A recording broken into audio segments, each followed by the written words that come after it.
शरीर में जन्म लिया हुआ व्यक्ति को उसको हमेशा हर हाल में मरना पड़ेगा, लेकिन आत्मा में जन्म लेने वाला व्यक्ति हर हाल में जो है परमेश्वर के राज्य में वो स्वर्ग राज्य तक पहुंचेगा और मेरे प्रिय उसको वहां पर अनंत जीवन मिलेगा। ये कैसे होता है? यीशु मसीह पे विश्वास करने से आप और मैं परमेश्वर की संतान के अधिकार तक पहुंच गए। इसलिए लिखा है, ना तो लहू से, ना तो मांस से, ना शरीर की इच्छा से, मतलब है किसी मनुष्य की अब औलाद नहीं आप, किसी इंसान की औलाद नहीं आप थे, लेकिन अब जो है उस परमेश्वर की संतान बनने के अधिकार तक आप चले गए। इसलिए बाइबल कहती है, लेकिन ये प्रकट कब होगा, एस्टैब्लिश कब होगा कि मैं परमेश्वर का संतान हूं। Hallelujah, hallelujah. क्या आप ऐसे व्यक्ति के साथ रह सकते हैं जो आपको कभी आप उनके साथ दोनों का तालमेल न जमे? रह सकते हैं क्या? जब एक साधारण मनुष्य, एक इंसान सोच में भी जब ऐसे व्यक्ति के साथ अपना जीवन निर्वाह पसंद नहीं करता, जो व्यक्ति उसके विचारों से मेल न खाए, तो परमेश्वर कैसे रहेगा?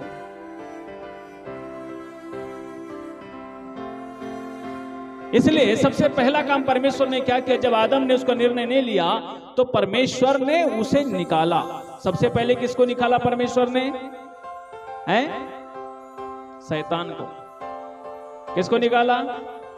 कहां से? कहां से? स्वर्ग से। हालेलुया। क्योंकि वो स्वर्ग में रहने वाला लूसीफर जो था, वो भी क्या सोचा? उसको भी परमेश्वर के साथ चलने के लिए, उसको परमेश्वर का महिमा करने में क्या हो रहा है? तकलीफ होने लगा। उसको परमेश्वर का आराधना करने में परेशानी हो रही है और वो परमेश्वर के लिए जीने के लिए उसको तकलीफ हो रही है, तो परमेश्वर उसको क्या किया? निकाल दिया। यहां आदम ने भी क्या किया? परमेश्वर क्या है? बाइबल कहती है ना मेरे, उसमें पढ़िए वचन में, यूहन्ना रचित सुसमाचार उसका 4 अध्याय का 23 वचन। परंतु वह समय आता है, हाँ, वरन अब भी है, हाँ, जिसमें सच्चे भक्त पिता की आराधना आत्मा और सच्चाई से करेंगे। सच में सच्चे भक्त परमेश्वर पिता की आराधना आत्मा से सच्चाई से करेंगे, क्योंकि पिता अपने लिए ऐसे ही आराधकों को ढूंढता है। क्योंकि पिता अपने लिए ऐसे ही आराधना करने वालों को खोज रहा है। परमेश्वर आत्मा है। क्या है परमेश्वर? स्वयं परमेश्वर क्या है? परमेश्वर स्वयं आत्मा है और अवश्य है कि उसकी आराधना करने वाला आत्मा और सच्चाई से आराधना करे। और ये जरूरी है, अवश्य है। हालेलुया। ये अवश्य है कि उसकी आराधना करने वाला भी आत्मिक और सच्चाई वाला होना चाहिए, है ना? ये सांसारिक दिखावटी और बनावटी जीवन जीने वाला व्यक्ति परमेश्वर का आराधक नहीं हो सकता। वो आराधना कर सकता है पर आराधक नहीं हो सकता। हालेलुया।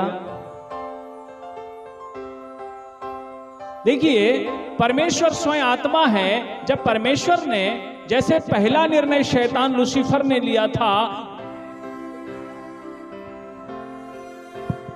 कि मैं तेरी आराधना नहीं करूंगा, और उसने क्या क्या निर्णय से अपने आप को पीछे मोड़ दिया, और मेरे प्रियो वो शरीर और प्राण के साथ जीने वाला व्यक्ति बन गया, और शरीर की फीलिंग्स और प्राण की सोच में चलने वाला मनुष्य बन गया, और वो आत्मा से कनेक्शन उसका समाप्त हो गया। तो परमेश्वर ने उससे सबसे पहले क्या कर दिया? अपने से अलग किया। ये है पहली मृत्यु। अलग होना ही क्या है? मौत है। हालेलुया। देखिए परमेश्वर ने क्या किया उसको? उत्पत्ति की पुस्तक 3 अध्याय उसके 22 वचन में पढ़िए। फिर परमेश्वर ने क्या किया उसको? फिर यहोवा परमेश्वर ने कहा, मनुष्य भले बुरे का ज्ञान पाकर हाँ, हम में से एक के समान हो गया है। एक के समान हो गया है। इसलिए अब ऐसा ना हो कि हाँ, वह हाथ बढ़ाकर जीवन के वृक्ष का फल भी तोड़ के खा ले। वाक हाथ बढ़ाकर कहीं जीवन के वृक्ष का पेड़ का फल न खा ले और सदा जीवित रहे। इसलिए यहोवा परमेश्वर ने उसको अदन की वाटिका में से निकाल दिया। इसलिए परमेश्वर ने उसको अदन की वाटिका से क्या कर दिया? बाहर निकाल दिया। हालेलुया। जब आत्मा में क्योंकि परमेश्वर ने बनाया था उसको आत्मा में जीने के लिए, ताकि तू आत्मा में जिएगा। क्योंकि मैं भी आत्मा हूं, मैं आत्मा हूं, तो आत्मिक व्यक्ति आत्मा की फीलिंग्स को समझेगा। जब आत्मिकता ही नहीं है तो वो फीलिंग्स कहां से समझेगा? समझेगा क्या? समझेगा क्या? नहीं समझेगा। हालेलुया। अभी भी यदि किसी प्रकार से बहुत सारी लोगों के प्रति मानसिकता यदि खराबी है, बैर रखना, विवादास्पद जीवन जीना, लड़ाई करना, झगड़े करना, एक दूसरे की बुराई करना, गालियां देना, ये आत्मिक फीलिंग्स नहीं है। क्योंकि आत्मा में डाहा नहीं है। आत्मा में क्या नहीं है? क्योंकि जो आत्मा परमेश्वर आपको और मुझको दिया है वो ऐसी लालसा नहीं करती कि वो डाहा करे। यदि ऐसा जीवन हमारा है तो उसमें से हमें अभी निकलने की जरूरत है, तब हम आत्मिक फीलिंग्स में जाएंगे। समझ लीजिए, एक नस्ल का मुखिया ही इस निर्णय को ले लिया है, तो उसकी जितनी भी फसलें उगेगी वो कैसी रहेगी? हालेलुया। है जो पेड़ समझ लो शुरू से ही क्या हो गया? खराब हो गया, बीज खराब हो गया, अब उसकी हर उत्पादन कैसा होगा? कैसे होगा? खराबी होगा। हालेलुया। इसलिए मालूम है क्या करना पड़ा परमेश्वर को? इसलिए परमेश्वर को स्वयं जन्म लेना पड़ा, मनुष्य का रूप धारण करके। इसलिए जब प्रभु यीशु का जन्म होता है तब अब देखेंगे मेरे प्रियो, प्रभु यीशु का जन्म किसी आदम का, किसी प्रकार का वहां पर कोई भी अंश नहीं है, दूर दूर तक।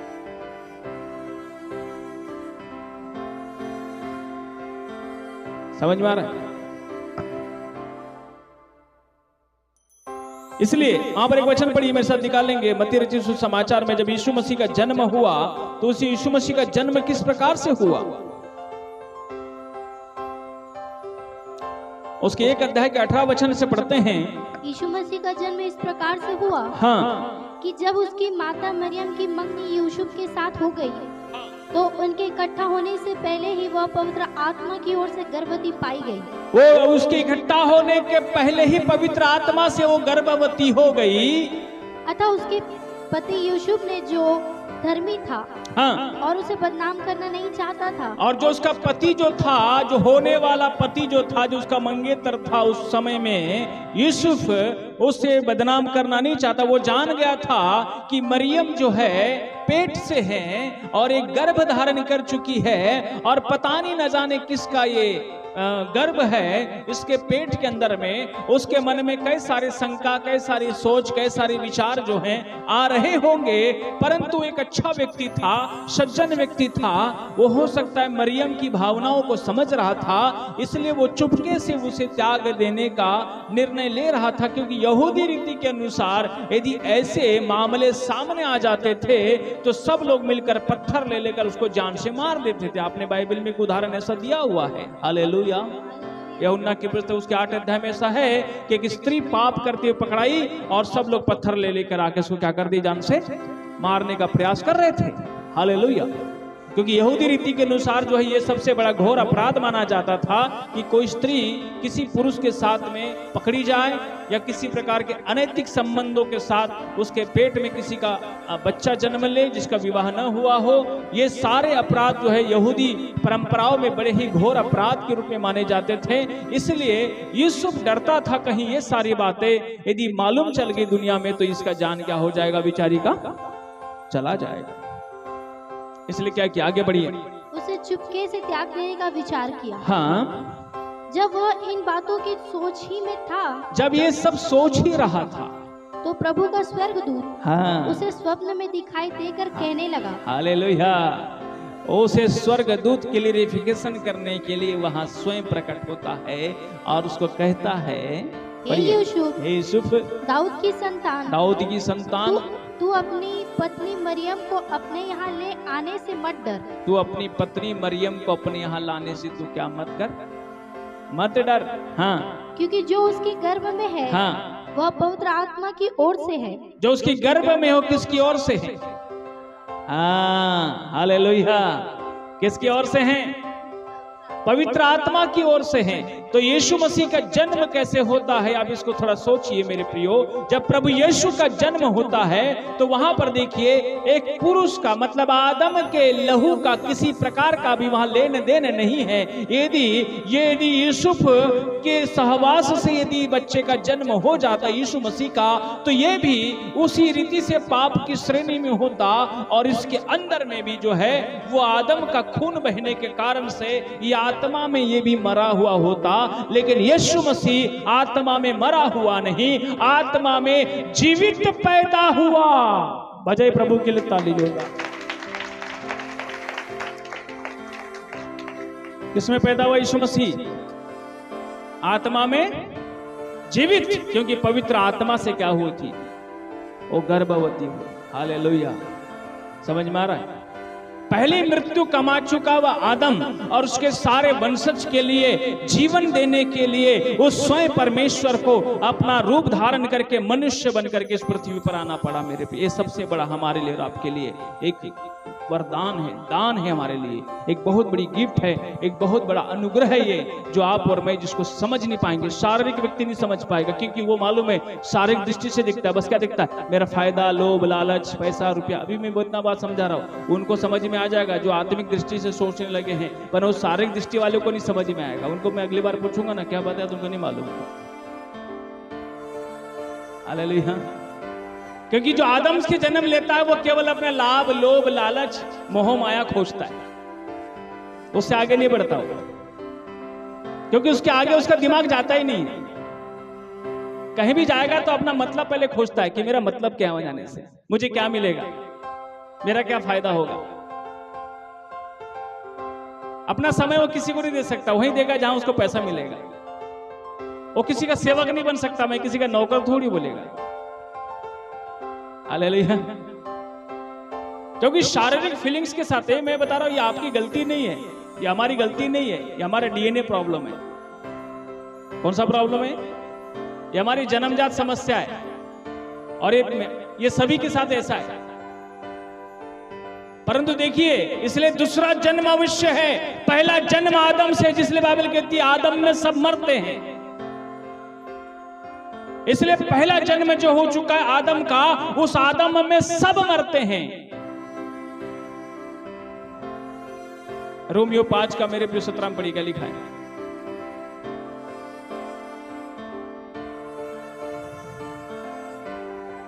और 14 से लेकर 21 तक पढ़ेंगे।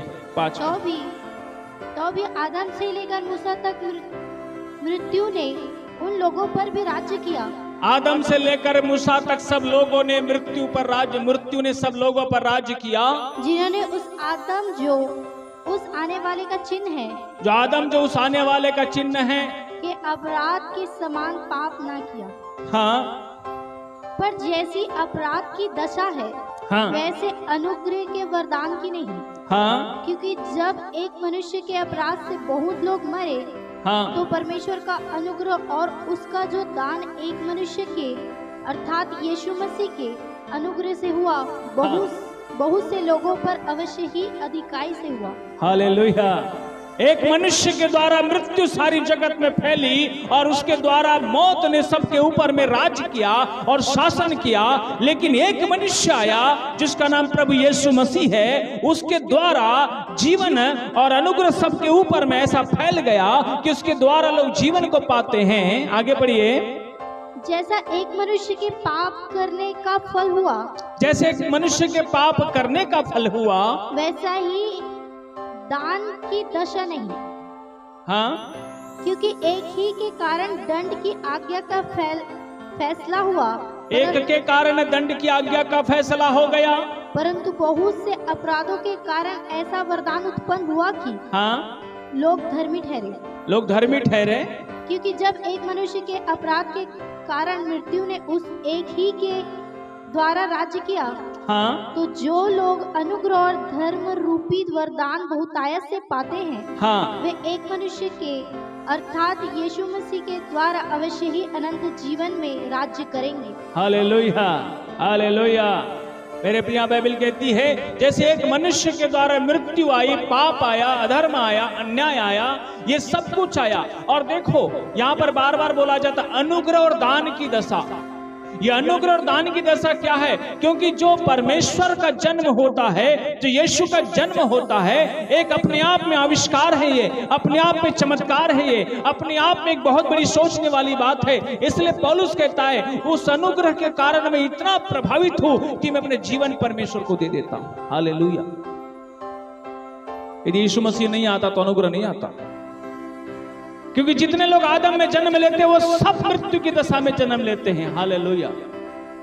इसलिए हम शारीरिक फीलिंग्स को समझ सकते हैं, सांसारिक सोच को समझ सकते हैं, पर आत्मिक सोच को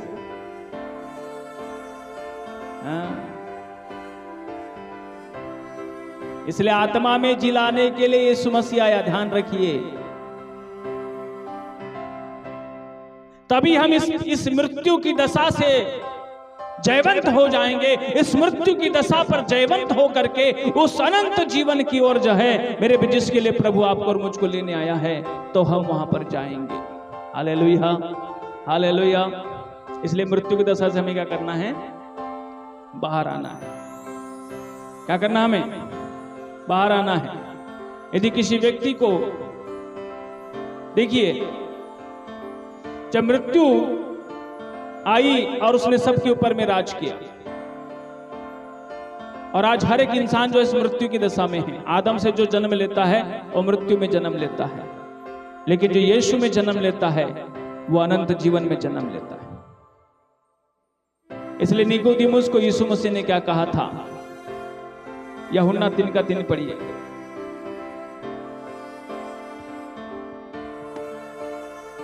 यीशु ने उसको उत्तर दिया, यीशु मसीह ने उन्हें उत्तर दिया, मैं तुझसे सच सच कहता हूँ, मैं तुझसे सच सच कहता हूँ, यदि कोई नए सिरे से ना जन्मे, हाँ, तो परमेश्वर का राज्य देख नहीं सकता। हालेलुया। इसलिए यीशु मसीह ने क्या कहा है? जब तक वो नए सिरे से ना जन्म ले तब तक वो परमेश्वर के राज्य को नहीं देख सकता। एकदम अवश्य है। इसलिए दूसरा जन्म आपको और मुझको जो चाहिए, जैसे पहले आदम से हमने जन्म ले लिया शरीर में, अब ये दूसरा आदम जो यीशु मसीह है, इसके द्वारा हमको जन्म लेना है आत्मा में। शरीर में जन्म लिया हुआ व्यक्ति को उसको हमेशा हर हाल में मरना पड़ेगा, लेकिन आत्मा में जन्म लेने वाला व्यक्ति हर हाल में जो है परमेश्वर के राज्य में, वो स्वर्ग राज्य तक पहुंचेगा और मेरे प्रिय उसको वहां पर अनंत जीवन मिलेगा। इसलिए ये दूसरा जन्म अनिवार्य है। जैसे आदम से हम सब जन्म लेते हैं तो हमारी जो सोच, हमारी फीलिंग, हमारी शारीरिक और प्राण, हम दोनों तक ही हमारे क्या बोलते हैं, हमारी गाड़ी रुक जाती है, उसके आगे हम नहीं सोच पाते। लेकिन जब आत्मा में जन्म लेते हैं तो समझ लेना, क्योंकि देखो परमेश्वर स्वर्ग में है और वो आत्मिक है, इसलिए मनुष्य में आत्मा डाली थी, और आत्मा जब परमेश्वर मनुष्य से अलग हो जाती है, आत्मा और आत्मिक स्वभाव उसका बदल गया है, उसका स्वभाव सांसारिक हो गया है, उसका स्वभाव शारीरिक हो गया है, और उसके विचारों में बार बार, क्योंकि देखिए परमेश्वर जब यदि आपसे बात करना चाहे, देखो एक समय की बात है, एली के समय काल में परमेश्वर किसी से बात नहीं कर रहा था, काफी साल तक परमेश्वर ने अपनी बातचीत बंद कर दी थी। हालेलुया। लेकिन उस समय परमेश्वर ने किससे बात करी थी? सामुएल से बात करी। क्यों? क्योंकि उस समय परमेश्वर ने बातचीत बंद क्यों कर दी थी? मूसा से परमेश्वर ने जब उस झाड़ियों में बात किया, और मूसा से बात करने के बाद परमेश्वर अन्य जातियों से, इसराइलियों से परमेश्वर बात क्यों नहीं कर पा रहा था? केवल मूसा को ही क्यों बुलाता था? तू पहाड़ में आ, मैं तुझी से बात करूंगा। परमेश्वर क्यों एलिया से बात करता था? परमेश्वर क्यों भविष्यवक्ताओं से ही बात करता था? बाकी सब लोगों से जनरली पब्लिकली बात क्यों नहीं कर रहा था? है? परमेश्वर गिदोन से बात क्यों किया? क्योंकि ये सब कौन सी दशा में है? शारीरिक की दशा में। और मालूम है जितने लोगों से परमेश्वर बात करता है उनको ये नहीं कहता कि मैं तुझे गाड़ी दूंगा, बंगला दूंगा, मकान दूंगा, कार दूंगा, तुझे ऐसा करूंगा, तुझे वैसा करूंगा। परमेश्वर उन्हें काम देता है, परमेश्वर उन्हें काम सौंपता है और परमेश्वर उसको अपनी जिम्मेदारी देता है, क्योंकि जो वो बात जब करेगा आपसे आत्मा में, तो आपको मालूम है गाड़ी, बंगला, कार, मोटर नहीं देगा। समझ में आ रहा है? पौलुस से जब बात किया प्रभु यीशु मसीह क्या बोला? जा, मैंने तुझे राजाओं के लिए, प्रधानों के लिए, अधिकारियों के लिए तुझे मैंने गवाह ठहराया है। परमेश्वर आत्मा में जब बात करेगा मेरे प्रियो, इसलिए आत्मिक जब तक हम यीशु मसीह के द्वारा, इसलिए दूसरा जन्म हमारा होता है। एक पहले आदम में सब मरते, दूसरे आदम में सब जिंदा होते। इसलिए यीशु मसीह में आप और मैं आने के कारण से हमको फिर से एक नया जीवन मिल चुका है। लेकिन ये नया जीवन का, इस नए जीवन के पूरे अंश तक हम कब पहुंचेंगे? जिस दिन हमारी शारीरिक फीलिंग्स और सांसारिक फीलिंग्स के ऊपर आत्मिक फीलिंग्स बैठेगी।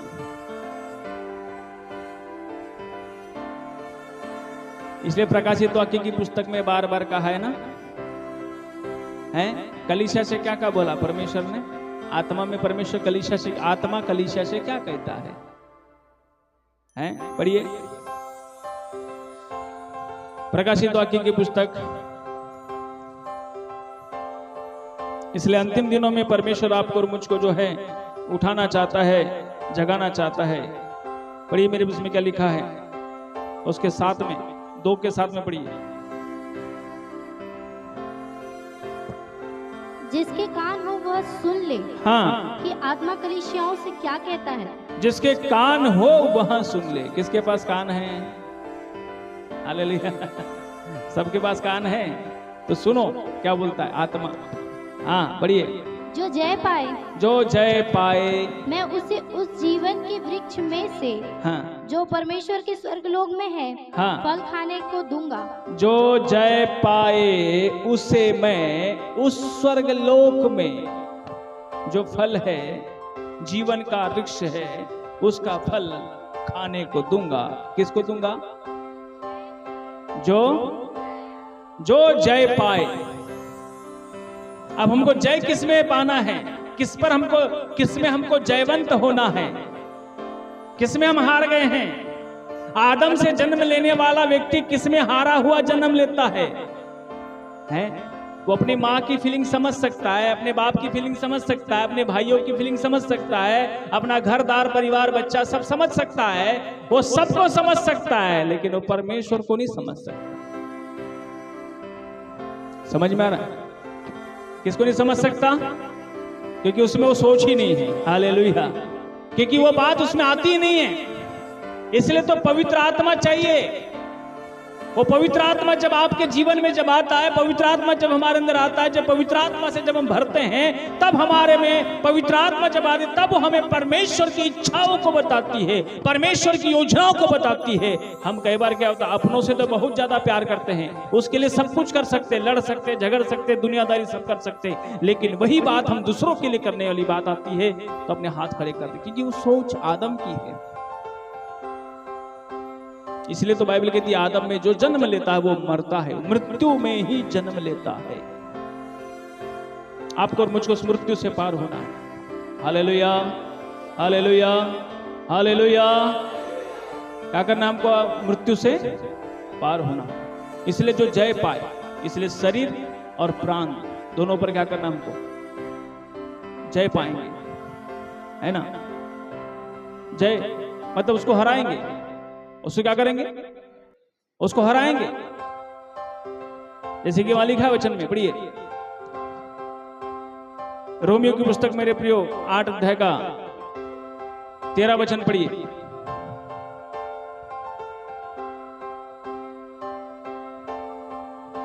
क्योंकि यदि तुम शरीर के अनुसार दिन काटोगे तो मरोगे, हाँ, यदि आत्मा से देह की क्रियाओं को मारोगे तो जीवित रहोगे। किससे मारोगे? तो आत्मा से। आत्मा से देह की क्रियाओं को मारोगे तो जीवित रहोगे। आगे बढ़िए। इसलिए कि जितने लोग हाँ। परमेश्वर के आत्मा की चलाए चलते हैं, इसलिए कि जितने लोग परमेश्वर की आत्मा के चलाए चलते हैं, वे ही परमेश्वर के पुत्र हैं। वही परमेश्वर के कौन हैं? कौन हैं? पुत्र हैं। हालेलुया।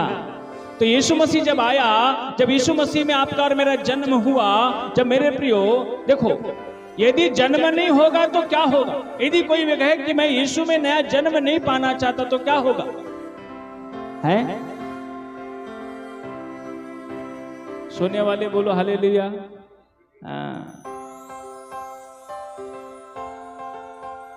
जब वचन का गहरा प्रकाशन चलता है ना, शैतान अच्छे से सुला देता है। उसे मालूम है इसके भेजे में नहीं जाना चाहिए। हालेलुया। हाँ, अच्छे को नींद आ जाता है। समझ में आ रहा है? इसलिए सावधान हो जाइए। बाइबल कहती है, देखिए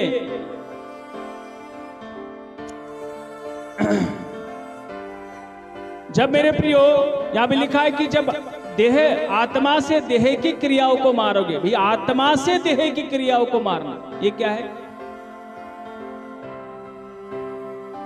जो पावरफुल होगा वही मारेगा ना। समझ में आ रहा है? कमजोर पावरफुल को मारता है कि पावरफुल कमजोर को मारता है? हाँ। अब शरीर की जो इच्छाएं हैं एकदम उग्र है, तीव्र है, अभिलाषाएं हैं ये तीव्र है। अभी कुछ खाने का मन है, कुछ भी हो जाए मुझे खाना चाहिए। कुछ पहनने का मन है, कुछ भी हो जाए मुझे ऐसा पहनना है, मुझे खरीदना है, मुझे ये करना है, मुझे वो करना है। ये सब क्या है? इच्छाएं हैं, अभिलाषाएं हैं, जो इंसान के अंदर में जो इस रीति से तीव्रता से आती हैं। अब उसको कितना भी समझा दो। हालेलुया। है? देखा नहीं कि कभी किसी लड़की को किसी लड़के से प्यार हो जाता है, किसी लड़के को किसी लड़की से प्रेम हो जाता है। अब उसको कितना भी समझा दो, वो समझने को तैयार है? वो समझने को तैयार नहीं, क्योंकि शरीर और उसकी इच्छाएं इतनी ज्यादा तीव्र हो जाती हैं, इतनी ज्यादा उग्र हो जाती हैं, तो अब वो पूरा करके रहे। इसलिए बाइबल कहती है यहाँ पे, किसकी इच्छा को मारो? आत्मा से। किसकी इच्छा को? शरीर की इच्छा को। तो आत्मा जयवंत होगा, आत्मा पावरफुल होगा, आत्मा क्योंकि परमेश्वर आत्मा है और आत्मा ही खत्म हुआ तो आत्मा का फीलिंग्स खत्म हुआ, आत्मा का सोच खत्म हुआ, क्योंकि आत्मा की फीलिंग्स खत्म। परमेश्वर आत्मा है। यदि परमेश्वर को समझना है तो आपको आत्मा में जाना पड़ेगा। हालेलुया। शरीर में परमेश्वर को नहीं समझ सकते, मालूम है? इसलिए शैतान क्या करा जानते हैं आप? शैतान लोगों को शारीरिक कुछ क्रियाकलाप सिखाया, ऐसा करेगा, वैसा करेगा, ऐसा करेगा, वैसा करेगा, ये कुछ चढ़ाएगा, वो कुछ लाएगा, वो कुछ बलिदान करेगा तो तेरा ईश्वर खुश हो जाएगा। ऐसा शैतान ने शिक्षा दिया लोगों को, और लोग ऐसा ही करते हैं। और वो सोच रहे कि ऐसा करने से ईश्वर मेरा प्रार्थना सुन रहा है, मेरा दुआ सुन रहा है। इसलिए बाइबल कहती है ना, प्रभु कहता है ना, तुम्हारे अधर्म और भारी पापों के कारण मैं तुम्हारी नहीं सुनता। तुम्हारे नए चांद पर्व को मैं सुनते सुनते देखते देखते मैं उगता गया हूं, मैं उनसे फर्क नहीं पड़ता। तुम्हारे बलिदानों से मुझे फर्क नहीं पड़ता। ये सब कुछ परमेश्वर क्यों बोल रहा है?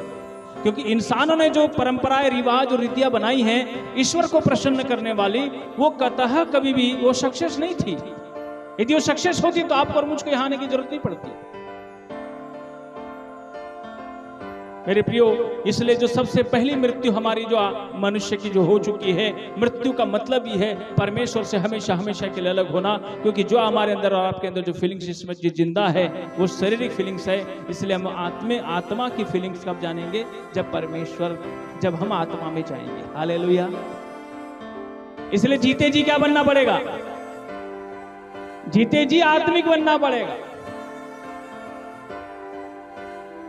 देखो पौलुस क्या बोलता है कलीसिया को, कुरिन्थी कलीसिया को बोलता है, तुम ऐसे में आत्मिक रीति से बात नहीं कर सका, बोलता है। पढ़िए पहला कुरिन्थी 3 अध्याय उसका पहला वचन पढ़िए। कलीसियाओं में, वो कलीसिया में, कुरिन्थी कलीसिया, जैसे आप कलीसिया से कलीसिया में हो, और कलीसिया को क्या बोलता है? पढ़िए। हे भाइयों, हाँ, मैं तुमसे इस रीति से बातें न कर सका, मैं तुमसे इस रीति से बातें नहीं कर सका जैसे आत्मिक लोगों से, जैसे आत्मिक लोगों से, परंतु जैसे शारीरिक लोगों से, और हाँ। उनसे जो मसीह में बालक हैं, हाँ, मैंने तुम्हें दूध पिलाया, मैंने तुम्हें दूध पिलाया। अन्न न खिलाया। देखो यहाँ पौलुस कहता है कि मैं तुमसे आत्मिक तरीके से बात नहीं कर सका। क्या नहीं कर सका? बात क्यों नहीं कर सका? कि तुम्हारे में क्या हो रहा है? पढ़िए। क्योंकि तुम उसको नहीं खा सकते थे, हाँ, वरन अब तक भी नहीं खा सकते हो, अभी भी नहीं खा सकते क्योंकि अब तक शारीरिक हो, इसलिए कि जब तुम में डाह और झगड़ा है, जब तक तुम में क्या है? हाँ, क्या है? डाह है। और ये देखो, ऐसा जब तक है अधूरा मसीह जीवन है। कौन सा जीवन है? और इनमें डाह और झगड़ा क्यों पैदा हो रहा है? पढ़िए आगे थोड़ा सा। तो क्या तुम शारीरिक नहीं? तो क्या तुम शारीरिक नहीं?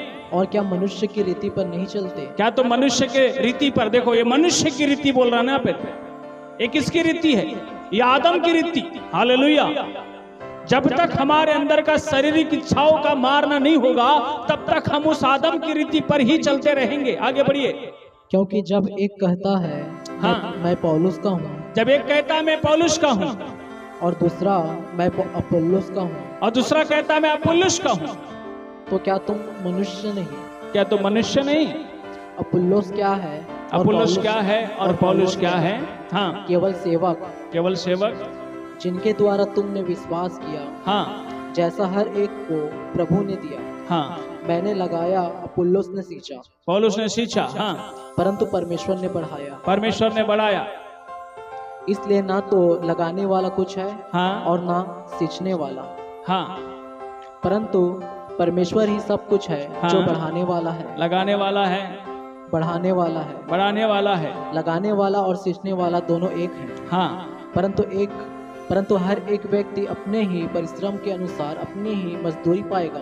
हालेलुया। तो उनमें झगड़ा लड़ाई क्यों हो रहा था? शारीरिक थे। हैं? डाह और झगड़ा उनमें क्यों हो रहा था? हैं? क्यों हो रहा था? उस कलीसिया में फूट पड़ गया था। क्या पड़ गया? पौलुस ने क्या बोला? मैं कौन हूं? मैंने क्या किया? मैंने लगाया, मैंने बीज बोया। सिंचाई कौन कर रहा है? रोज पानी कौन डाल रहा है उसमें? अपुल्लोस। एक कलीसिया, पौलुस का काम था कलीसिया स्थापना करना और चले जाना, आगे बढ़ जाना। पर कुछ लोग थे और उसके बाद उसने एक व्यक्ति को ठहरा दिया था, अपुल्लोस को, कि वो रोज कलीसिया की अगुवाई करे, रोज कलीसिया को चराए, रोज कलीसिया को शिक्षा दे। परंतु वह विश्वासी में आपस में फूट पड़ गई। नहीं, हम तो पौलुस के विश्वासी हैं, हम अपुल्लोस के विश्वासी हैं। और उसके कारण वो दोनों आप दूसरे में क्या कर रहे थे? एक दूसरे से बैर रखते थे, एक दूसरे से डाह रखते थे, एक दूसरे से नफरत रखते थे, एक दूसरे के प्रति बैर भाव उत्पन्न करते थे। हालेलुया। कभी कभी ऐसा होता ना है? काम कौन कर रहा है वो परमेश्वर को लोग नहीं देख रहे हैं। कई बार इसी के कारण लोगों में क्या पड़ जाती है? फूट पड़ती है।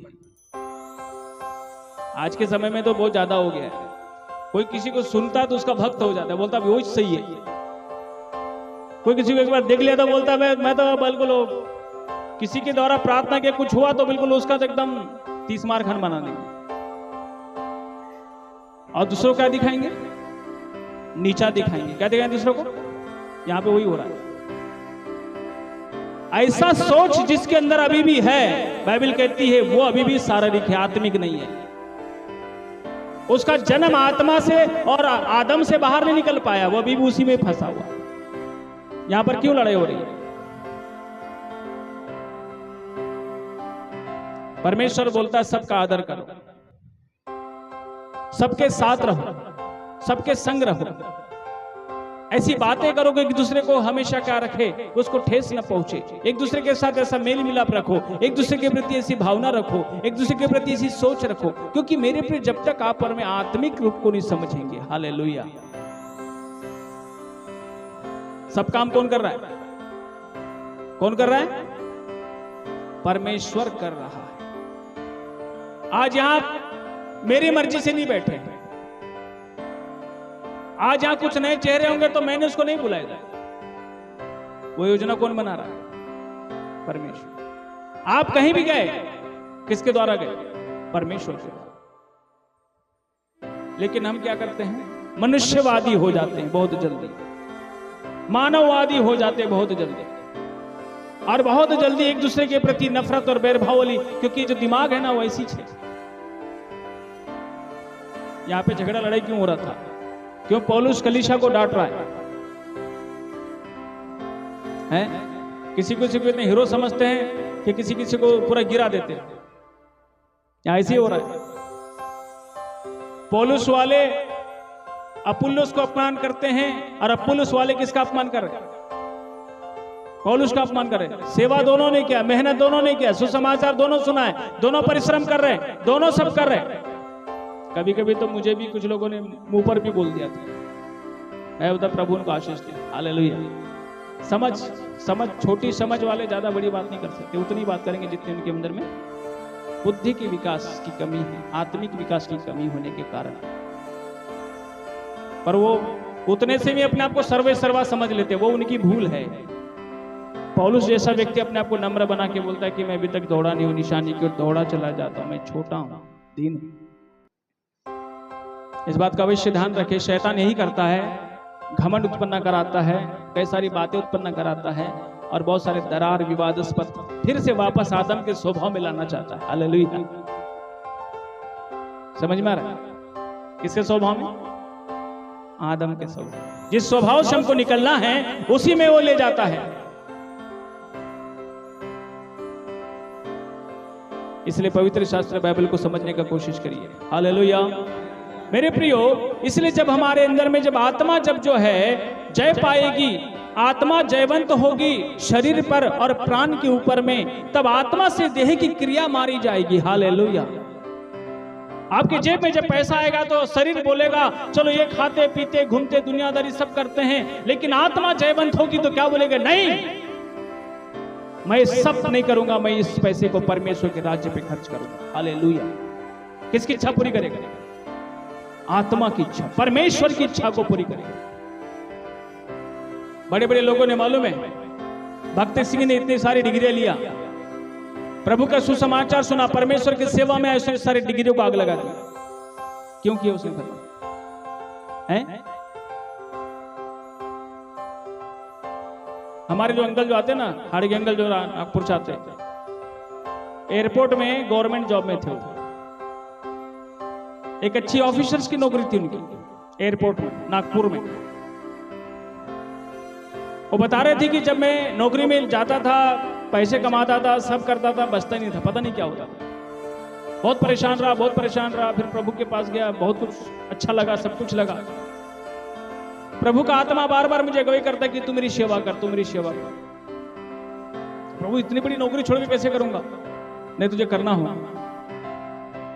आत्मा में जब उन्हें अगुवाई मिली, आत्मा ने जब उसको प्रेरित करता था कि जब आप परमेश्वर के नजदीक जब पहुंच जाओगे, आत्मा में आपको आमने सामने बात करे जैसा समझ में महसूस आने लगेगा। हालेलुया। फीलिंग्स आएगी, फिर आप कहोगे अरे बाप रे, आज उन्होंने वो नौकरी छोड़ दी और परमेश्वर की सेवा में आ। कोई सरकारी नौकरी पाने के लिए क्या नहीं कर रहा है, जमीन खेत मकान सब बेच करके रिश्वत देने को तैयार है। लेकिन जब आत्मा में परमेश्वर का जब अगुवाई आता है तो वो सब उसके सामने क्या हो जाता है? शून्य हो जाता है, छोटा हो जाता है। हालेलुया। इसलिए मेरे प्रियो, क्योंकि जब हम आत्मा में प्रभु के साथ बढ़ने का कोशिश करेंगे, जयवंत होने की कोशिश करेंगे, परमेश्वर का आत्मा में आपको देखना प्रभु बहुत आपके साथ ऊपर उठाएगा। इसलिए मेरे प्रियो, हमको जिस पहली मृत्यु है, जिस पर हमको जय पाना है, जीते जी अवसर मिला है, इस पर हम जय पाएंगे, हम दूसरी मृत्यु को अपने आप जीत जाएंगे। Hallelujah, hallelujah, hallelujah. क्योंकि प्रकाशित वाक्य की पुस्तक में कहता है, मेरे प्रिय साथ निकालेंगे वचन में, प्रकाशित वाक्य की पुस्तक उसके 20 अध्याय उसके 6 वचन में पढ़िए क्या लिखा है?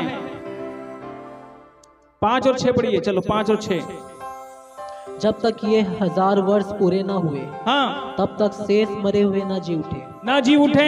यह तो पहले पुनरुत्थान है। ये पहला पुनरुत्थान है। धन्य और पवित्र वह है धन्य और पवित्र वह है जो इस पहले पुनरुत्थान का भागी है। धन्य और पवित्र वो है जो इस पहले पुनरुत्थान का भागी है। ऐसों पर दूसरी मृत्यु का कुछ भी अधिकार नहीं। ऐसों पर, कैसे लोगों पर? Hallelujah, hallelujah, hallelujah. जो लोग इस रीति से पहले पुनरुत्थान के भागी होंगे उन पर दूसरी मृत्यु का कोई अधिकार नहीं।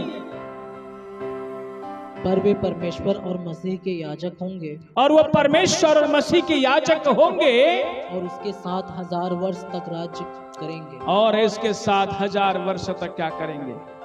हालेलुया। इसलिए मेरे प्रिय प्रभु ने आपको और मुझको इसमें बुलाया है आत्मा में जयवंत होने के लिए। किसके लिए? इसलिए ये दूसरा जन्म हमारा आवश्यक है। यीशु मसीह में जब दूसरा जन्म होगा और यीशु मसीह में जब दूसरा जन्म होने के बाद में जो है सारी सोच बदल जाएगी। हालेलुया। यीशु मसीह जिस दिन बपतिस्मा लेता है उस दिन क्या बोलता है? उस दिन भविष्यवाणी होती है। क्या होती है? पवित्र आत्मा उसमें उतरती है और वहां से भविष्यवाणी होती है। पढ़िए मत्ती रचित सुसमाचार 3 का 17 वचन शायद है या 4 का 17 में, 4 का 17 पढ़िए। उस समय से हाँ, यीशु ने प्रचार, एक मिनट, 4 अध्याय का, हाँ अच्छा 3 का 17, सॉरी 3 का 17 में लिखा है। और देखो यह आकाशवाणी हुई, देखो यह आकाशवाणी हुई, यह मेरा प्रिय पुत्र है। यह मेरा कौन है? प्रिय पुत्र है जिससे मैं अत्यंत प्रसन्न हूँ। हालेलुया। ये प्रिय पुत्र कब बना? जब बपतिस्मा लेता है, पवित्र आत्मा इसके ऊपर उतरती है कबूतर के समान और तब आकाशवाणी होती है ये मेरा प्रिय पुत्र है, ये से मैं अत्यंत प्रसन्न हूं। हालेलुया। उस समय के बाद से यीशु मसीह क्या करता है?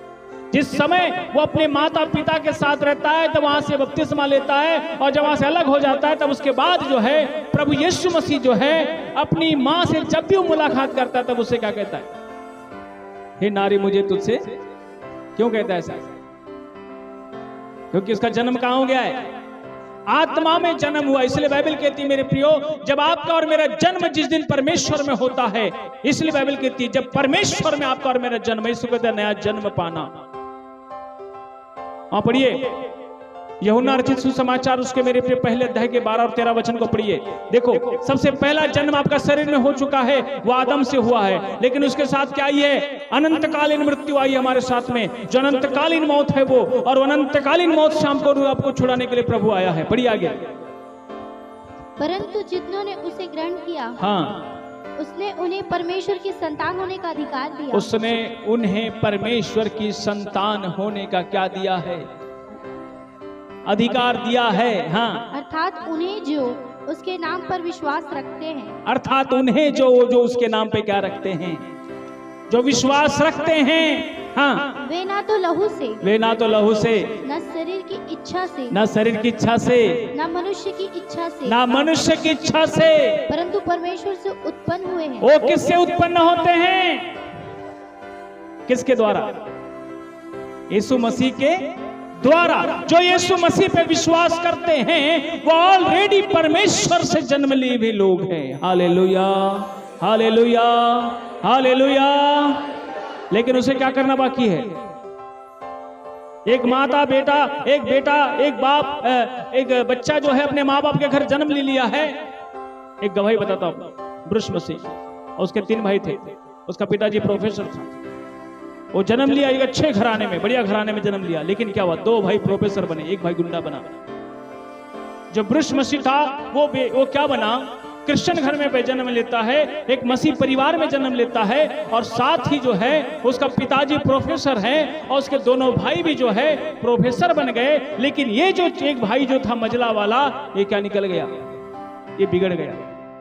उसका बाप क्या बोलता है? उसके सब हरकत को देखने के बाद बोलता है कि तुझे, उसका बाप बोलता है कि तू जन्म लेते साथ ही मैं तेरा गला घोट कर तुझे मैं दबा के मार क्यों नहीं दिया, आज यदि उस समय तुझे मार देता तो मुझे आज नाम धरे बदनामी जिल्लत सहनी नहीं पड़ती। हालेलुया। अधिकार तो प्राप्त कर लिए संतान बनने का। ये कैसे होता है? यीशु मसीह पे विश्वास करने से आप और मैं परमेश्वर की संतान के अधिकार तक पहुंच गए। इसलिए लिखा है, ना तो लहू से, ना तो मांस से, ना शरीर की इच्छा से, मतलब है किसी मनुष्य की अब औलाद नहीं आप, किसी इंसान की औलाद नहीं आप थे, लेकिन अब जो है उस परमेश्वर की संतान बनने के अधिकार तक आप चले गए। इसलिए बाइबल कहती है, लेकिन ये प्रकट कब होगा, एस्टैब्लिश कब होगा कि मैं परमेश्वर का संतान हूं। हालेलुया। ये आपके मेरे कर्म से स्टैब्लिश होगा। किसको कहा परमेश्वर ने? अपनी संतान। क्योंकि जो परमेश्वर जो है उस फीलिंग्स में चलने वाला है, उसका बच्चा हो सकता है। रोमियो 8:14 में क्या लिखा, पढ़िए।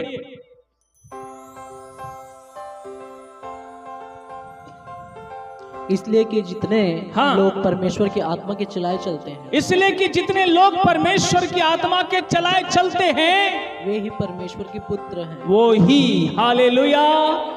कौन से लोग? जो आत्मा के चलाए चलते हैं। जन्म लेना काफी नहीं होगा, लेकिन जन्म के बाद हमारे जीवन की हर प्रतिक्रिया चेंज हो जाना चाहिए। हमारी आत्मिक सोच आना चाहिए। हालेलुया। शरीर के काम तो प्रकट हैं? यदि आप परमेश्वर की संतान हैं तो बाइबल कहती है तुम उसके गुण को प्रकट करो। अंत में कर्मों के अनुसार न्याय होगा। हम परमेश्वर के पुत्र है ये नहीं, ये हमारे कर्म से डिसाइड होगा। और देखिए, मेरे आंख में धूल झोंक सकते हैं, पड़ोसी की आंख में धूल झोंक सकते हैं, कलीसिया को धूल झोंक सकते हैं, लोगों को बेवकूफ बना सकते हैं, लेकिन स्वर्ग में बैठे परमेश्वर को इधर आत्मिक बनने का ढोंग कर रहे हैं, उधर में घर में जाकर कई सारी चीजों के लिए हम लोग नफरत करते हैं, बैर करते हैं, भाव करते हैं एक दूसरे के साथ। पड़ोसी के साथ नहीं जम रहा है, इसके साथ उसका नहीं जम रहा है। आत्मिक रूप क्या? आत्मिक लोग क्या है? यीशु मसीह क्या बोला? धोतर के लिए झगड़ा हो रहा है तो कुर्ता दे दे, कोई तुझसे मांगता है तो छीनता है तो दे दे, उससे मत मांग। और जो तेरे गाल पर मारता है दूसरा गाल दे दे, जो तुझे 1 कोस ले जाता है उसके 2 कोस चले जा, तुझे उधार देता है, ना पानी की आशा रख कर दे। ये सब क्या है? यीशु मसीह आपको और मुझको शरीर और प्राण की जो फीलिंग्स को जो है वो त्यागने के लिए कहता है। जब ये फीलिंग्स त्याग जाती है तब आप आत्मा में परमेश्वर के पुत्र बन जाते हैं। और यहां यदि लड़ रहे तो हम क्या हो गए? सांसारिक, शारीरिक। और ऐसे लोग कभी भी परमेश्वर के राज्य के वारिस नहीं होंगे। ये लिख लो।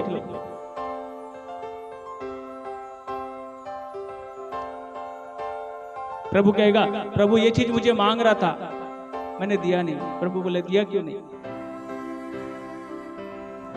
है? कई छीना झपटी कारण लड़ाइयां हो रही है आजकल संसार में, हो रही कि नहीं हो रही?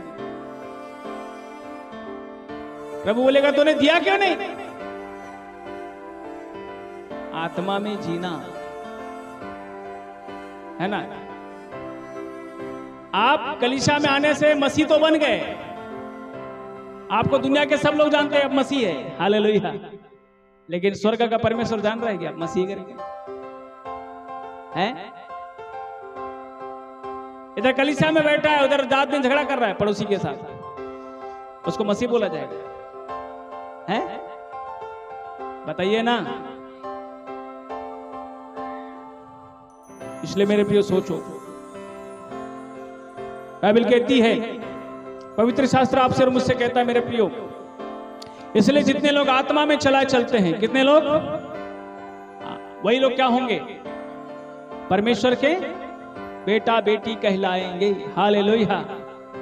वही लोग कहलाएंगे, क्योंकि देखो आत्मा में जो जीवन है वो अनंत जीवन है। शरीर का जीवन अनंत नहीं है। शरीर में बहुत सारी चाबिलासा जो भी है, लेकिन एक समय के बाद आपके पास बहुत कुछ रहेगा, लेकिन खाने के लिए शरीर नहीं रहेगा। डॉक्टर मना कर देगा, शक्कर मत खाना, तेरा शुगर बढ़ेगा, मर जाएगा, पटक ले। हालेलुया। मिठाई देख देख के मुंह से लार चूते रहेगा, खाने की इच्छा भी है लेकिन खा नहीं पाएगा। समझ में आ रहा है? सही है? हालेलुया। किडनी इन्फेक्शन होता है, यूरिन इन्फेक्शन होता है, और क्या बोलते हैं लीवर के इन्फेक्शन होता है। डॉक्टर बोलते हैं मटन चिकन बिल्कुल छूना नहीं है बात के बाद। हालेलुया, खाने का बहुत इच्छा है लेकिन अब डॉक्टर बोला खा नहीं सकते। इस शरीर की इच्छा कितना भी पूरी करने की कोशिश करो, लेकिन ये आपको ज्यादा दिन का मजा नहीं देगा। समझ में आ रहा है? इसका मजा कितना है? शॉर्ट। इसलिए उसको अभी त्याग दो। लंबे समय तक जो चलने वाला है उसके साथ जीना सीख जाओ। जो थोड़े समय का साथी है उसको अभी से क्या कर दो, उसको छोड़ना सीख जाओ। क्या करो उसको? इसलिए अपने संगति का ध्यान रखो। यदि आप संसारिक फालतू के लोगों के साथ ज्यादा उठना बैठने रखते हो तो आपका जीवन में कोई बदलाव नहीं आएगा। आप मसीह है और आप मसीहत को छोड़ करके संसारी लोग साथ जो बाइबल कहती है ना, अधिक मांस खाने वाले की संगति नहीं करना, ठट्टा करने वालों की मंडली में नहीं बैठना है, पापियों के रास्ते में खड़ा नहीं होना, जो अपने भाई की चुगली खाते उनके साथ नहीं रहना, बुराई करने वालों का साथ नहीं देना। ऐसा क्यों बोलता है बाइबल? आपको और मुझको कोई दुनिया का कोई चीज चेंज नहीं कर सकता मेरे, इसलिए आपको इसके लिए ज्यादा मेहनत करना है। दूसरी मृत्यु से परमेश्वर आपको बचाएगा, लेकिन कब? जब खुद निर्णय लेंगे। हालेलुया। आत्मा में चलने का क्या करेंगे? खुद निर्णय लेंगे, तभी हम दूसरी मृत्यु से बच सकते, नहीं तो नहीं बच सकते। ठीक है? इसलिए दुनिया में बहुत बातें होती रहती है, इसलिए क्या बोल मालूम है? अरे छोड़ना, क्या करना? हालेलुया। मेरी एक आदत हो गई है सब छोड़ना वाली है, इसलिए लोग मेरे को भी कभी गुस्सा हो जाते हैं, तो सब छोड़ना वाला है। हालेलुया। कोई बात हुआ क्या बोलो उसको छोड़ दो, हैं? वो टेंशन हो रहा क्या बोलो उसको छोड़ दो। सबको क्या करना है? छोड़ना सीखो। आपको आत्मा में आगे बढ़ना है तो क्या करना पड़ेगा? क्या करना पड़ेगा? छोड़ना सीखना पड़ेगा, पापों को ढांपना सीखना पड़ेगा। यीशु मसीह का जो प्रेम करता है वो पाप ढांपता है, वही प्रेम का निशानी है। मालूम है? जो व्यक्ति ज्यादा अपराधी होता है उसका पाप ढांपने के लिए आपको उससे उतना ज्यादा प्यार करना पड़ेगा।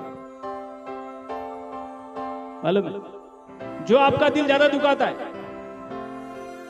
यदि उसका पाप ढांपने के लिए आपको मालूम है आपको उसी से ज्यादा प्यार करना पड़ेगा।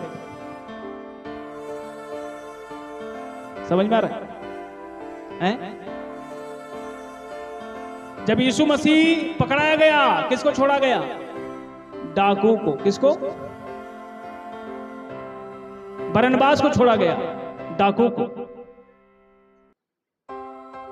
इसलिए मेरे प्रियो, प्रेम जो है ना त्याग मांगता है।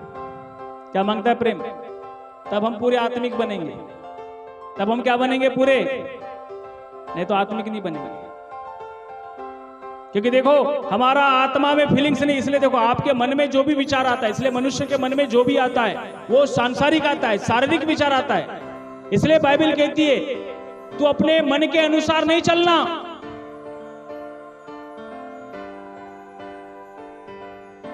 जो भी तेरे मन में आता है, क्योंकि मन में हमेशा, मन में क्या? मन इस शरीर और प्राण से बहुत जुड़ा है। हालेलुया। मन किससे जुड़ा है? हाँ, इससे बहुत जुड़ा है, इसका बहुत लगाव है। इसलिए उसके बारे में सबसे ज्यादा इच्छा उसके मन में आता है, और आत्मा का इच्छा नहीं आता। हालेलुया। आत्मा की इच्छा प्रार्थना करने के लिए बोलता है। प्रार्थना करने की इच्छा होता है क्या? है? बाइबल पढ़ने की इच्छा होता है क्या? संगति करने का इच्छा होता है क्या? कुछ कुछ लोगों को देखता हूं मैं, कभी कभी दिखते हैं मुझे। हालेलुया। क्यों नहीं दिखते? हैं? इच्छा क्यों नहीं होता? क्योंकि ये आत्मा का इच्छा है, ये परमेश्वर का इच्छा है। बाइबल में पुराने नियम में क्या होते थे? लोग संगति करने वाले एक मन के होकर के रोज मंदिर में मिलते थे, रोज। हैं? या तो महीने में एक बार भी कभी कभी कोई लोग आने में तो तकलीफ हो जाता है। इतना बड़ा बड़ा गवाही दिया, ये दिया, वो दिया, प्रभु दिया, ये किया, वो किया। आपका परीक्षा भी चालू होगा। जितना परमेश्वर दिया, आप जिंदगी भर उस खुदा के साथ जीते हो कि नहीं जीते हो, आपके बारे में अभी मेरे से सुन लो। आपने जो इतना बात परमेश्वर का तारीफ करके इधर अभी कलीसिया में बोला है, आपके लिए परमेश्वर बोलता है आगे जीवन भर देते हो, कितना वफादार रहता है। हनोक को एक परमेश्वर ने बच्चा दिया, मतुसेला। हनोक की आयु 65 वर्ष की थी। उसके जन्म के पश्चात हनोक ने अपना जीवन परमेश्वर को दे दिया। 300 साल तक वो खुदा के साथ ऐसा चला कि वो बेचारा जीते जी लोप हो गया। ऐसा चलते क्या? जिस दिन ऐसा चल के दिखाओगे ना, उस दिन स्वर्ग में तुम्हारा तारीफ होगा। इधर तारीफ करने का जरूरत नहीं है। समझ में आ रहा है? यीशु मसीह बोलता, हाय जब लोग तुझे भला कहें, सावधान हो जाना। आदम से जन्मा हुआ हर एक संतान, हर एक औलाद अपनी महिमा चाहता है। परमेश्वर से जन्मा हुआ व्यक्ति वो परमेश्वर की महिमा चाहता है। ध्यान में, इसे यीशु मसीह क्या बोलता है मेरे प्रियो? यूहन्ना अर्चित सुसमाचार 6 अध्याय उसके 38 वचन में यीशु मसीह क्या बोलता है? मैं अपनी इच्छा नहीं, किसकी इच्छा पूरी करने आया हूं? अपने भेजने वाले की। जो सौदा उस अदन की वाटिका में जो हुआ, तो यही तो हुआ था कि शैतान को जो है वो फल खाने के लिए विवश जिसने किया था, वो लूसीफर, उस शैतान ने यही बोला था, तू जिस दिन फल खाओगे नहीं मरेगी, पर उसके समान हो जाएगी, तुल्य हो जाएगी। हालेलुया। इसलिए बाइबल कहती, आदम में जन्म लेने वाला हर आदमी क्या करता है? मरता है। इसलिए खुदा में जन्म लो। पिता की महिमा कैसे होती है? मत्ती नीति वचन 25 का 2 पढ़िए। मैं बंद करना चाह रहा हूं, प्रभु मुझे आत्मा में और वचन दे रहा है। पढ़िए नीति वचन 25 का 2। परमेश्वर की महिमा गुप्त रखने में है। परमेश्वर की महिमा कैसे होती है? हालेलुया। यदि परमेश्वर की महिमा करना चाहते तो आपको गुप्त में जाना पड़ेगा, आपको अकेंत, आपको गुप्त रहना पड़ेगा। आपने कुछ भी किया आपको नहीं पता चलना चाहिए। हालेलुया। इस हाथ से देते हैं तो इस हाथ को पता ना चले। उपवास रहते तो बाइबल कहती कि जब तू उपवास रहे तो झाऊ के समान अपना सिर मत झुकाना, सर पे तेल लगाना, बढ़िया से एकदम अच्छा सा रहना, और तेरा पिता जो गुप्त में वो जाने की तो उपवास ही है। कभी कभी लोग बोलते हैं ना, मैं प्रार्थना किया तो ऐसा हुआ, मैं प्रार्थना किया तो ऐसा किया, प्रार्थना तो ऐसा हुआ। हालेलुया। जब तू प्रार्थना करे तो कपटियों के समान तूर ही मत बजा कि मैंने प्रार्थना किया था। समझ में आ रहा है? हालेलुया। परमेश्वर के साथ, क्योंकि अब आत्मा में जब चले गए, आत्मा में जीने वाले लोग बन गए, तो आप ये सोच लीजिए कि अब मैं अपने परमेश्वर को महिमा देने वाला बन गया। हालेलुया। इसलिए भैया लोग मुझे जाने ना जाने, लेकिन खुदा मुझे जानना चाहिए। मेरी कोई तारीफ करे चाहे ना करे, लेकिन मेरा काम ईमानदारी से होना चाहिए। कोई मुझे पूछे चाहे ना पूछे, लेकिन मैं परमेश्वर की भक्ति आराम से अच्छे से कर सकूं। कई बार लोग होते हैं कि हम लोग सोचते हैं कि मेरे कुछ देखा नहीं, कुछ किया नहीं, मैं इतना कुछ कर रहा हूं, मुझे कुछ देखता नहीं है। हम यदि किसी को दिखाने के लिए भक्ति वाला जीवन जीना चाहते हैं तो मेरे प्रियो, यह आदम की संतान के साइन है। जो भी कुछ दिखाने के लिए किया जाता है वो आदम की औलाद की साइन है, वो परमेश्वर की संतान की साइन नहीं है। समझ में आ रहा है? हालेलुया। कुछ लोगों का नाम बहुत छपता है, लेकिन कुछ लोग के बारे में पता नहीं चलता, बहुत कुछ कर जाते होंगे। वो ओरिजिनल परमेश्वर के लोग हैं, क्योंकि किसकी महिमा चाहते हैं? किसकी महिमा चाह रहे हैं? परमेश्वर की महिमा चाह रहे हैं। हालेलुया। परमेश्वर की महिमा कोई गवाही देने से नहीं होती है। आप बोलते मैं गवाही देके परमेश्वर की महिमा कर रहा हूं।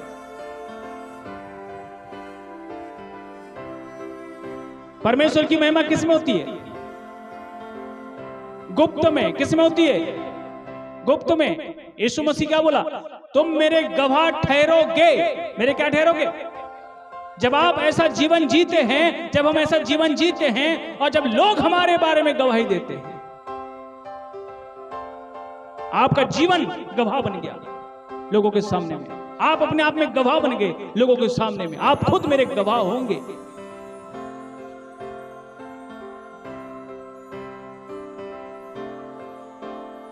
मालूम है?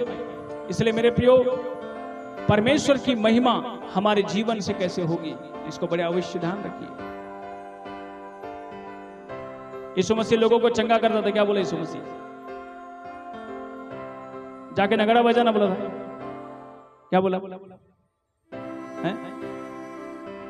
कोड़ी लोग आए। क्या बोले यीशु मसीह? किसको दिखा दे? याजक को दिखा दे। उस मुर्दा उस लड़की को जिंदा की, यार की बेटी को यीशु मसीह क्या बोला जाके? किसी से क्यों?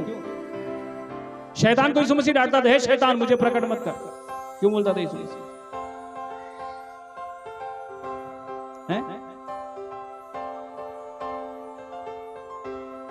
आज तो लोग एलसीडी टीवी में स्क्रीन में दिखा दिखा के बता रहे हैं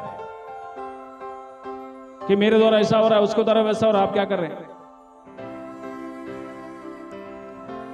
किसी के लिए ठोकर का कारण बन रहे हैं। Hallelujah, hallelujah, hallelujah. मेरे प्रियो, प्रभु आपके और मेरे जीवन में बहुत काम करना चाहता है, परंतु सबसे मुख्य काम है आत्मा में परमेश्वर की संतान बनना। क्या बनना? कैसे बनेंगे ये आप सीखना है। हालेलुया। जो आपको शिक्षा दी गई है उसी की शिक्षा दी गई है कि हम आत्मिक रूप से परमेश्वर की संतान कैसे बनेंगे। ठीक है, आइए अपनी आंखों को बंद करें।